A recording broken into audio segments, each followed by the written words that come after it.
Pag natapos ko na to, maaalala ni Dadods yung love story niyo, Maming.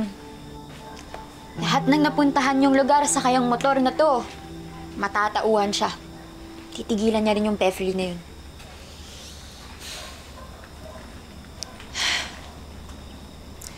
Akala ko, makina lang inaayos mo. Pati pala puso ni Daddy, inaalay mo na rin. Hindi mo ko maiintindihan, ate.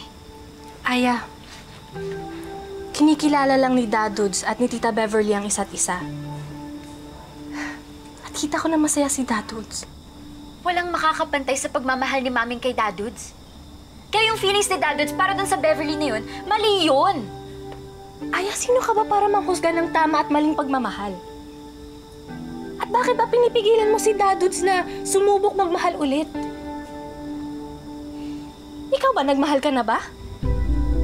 At sigurado ka bang tama yung sa'yo?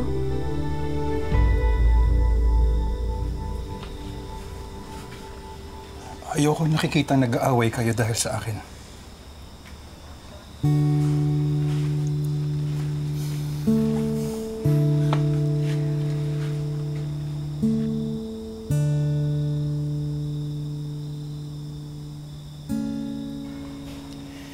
Minsan, kapag nakapanood ako ng nakakatawang video o kakaibang balita,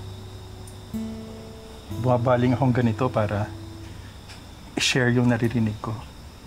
Pero bigla ko ma-realize na wala pala akong kasama. Hindi ko kailanman makakalimutan ng Maming.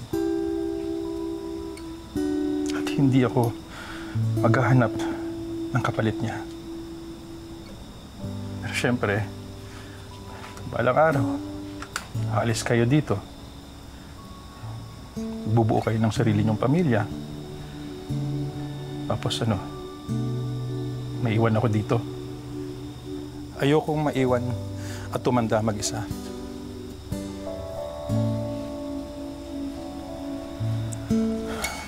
Dadods,